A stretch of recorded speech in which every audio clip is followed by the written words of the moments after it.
start. Mr. Deputy Speaker, Sir, I rise to support this measure.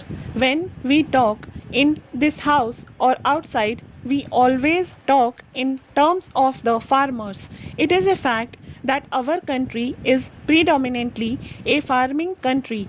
80% of our population is dependent on agriculture. Therefore, even in the sphere of industries, particularly those which are agro-based, a scientific approach is required. Up till now, it appears that the trend of thinking for industries is mostly in favor of those which are not agro-based. In fact, most of our countries in India, whether they are sugar, textile or jute, are agro-based industries. But particularly with regard to sugar industry, you would appreciate that majority of the farmers, whether they are in the north or in the east or the south or in some parts of the west or even in central India, find that sugarcane growing is becoming more and more unprofitable. It is true that in some of the states where there is canal irrigation or where there is perennial cheap irrigation, people do cultivate sugar. Sugar is one of our agricultural produce which heavily supports our exchequer. Moreover, because of the sugar production, we are in a position to maintain the stability of prices in the country. Therefore, my primary submission would be that we should realize that this industry should survive, progress and prosper. Its maladies and the causes of its sickness have got to be tackled. For quite a long time, we have been hearing complaints from the farmers that they are not being paid sugarcane prices in time and that the sugarcane prices are becoming more and more unremunerative to them. It is unfortunate that in this country, whether it is profitable or not, the farmer is compelled to go on growing his farming products. This is his weakness. He cannot think in other terms. If you apply cost benefit ratio principle here, you will find, unlike other industries, the farmer has got no choice to divert to other fields. Therefore, this industry needs the utmost attention by the government. My friend from the opposition rightly said that it is well known how the profits and capital of these sick industries have been siphoned off. Today, we know that 600 textile mills are suffering because of its maladies and sickness. We know that millions of people are out of job.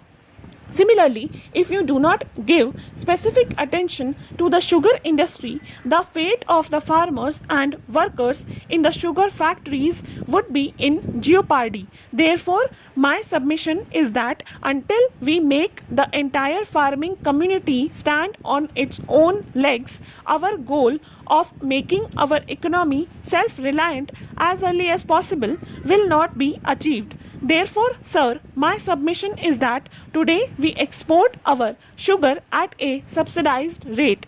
People also say that sugar should be made available at cheaper rates in our country. No doubt, the interest of the consumer has to be protected. The same thing is happening even with regard to milk industry, our dairy industry. The farmers and the women who are rearing animals do not get remunerative prices for milk and milk products, but we want to provide them at cheaper rate because butter should be available at the table for the morning breakfast.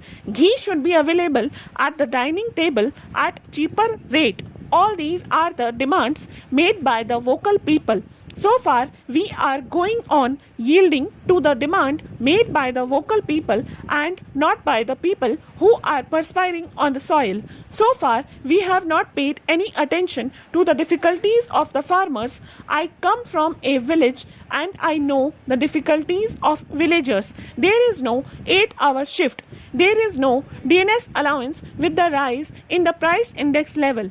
But does it mean that he should not get even the remunerative price for the products he provides? Maybe sugarcane, maybe milk, maybe food grains, maybe castor oil, maybe pulses, or anything else. Now the time has come when we have to pay attention to their needs and aspirations and see that the farmer gets the remunerative price. Of course, I welcome and support this bill, but I would say it will be in the strict relevance of the situation.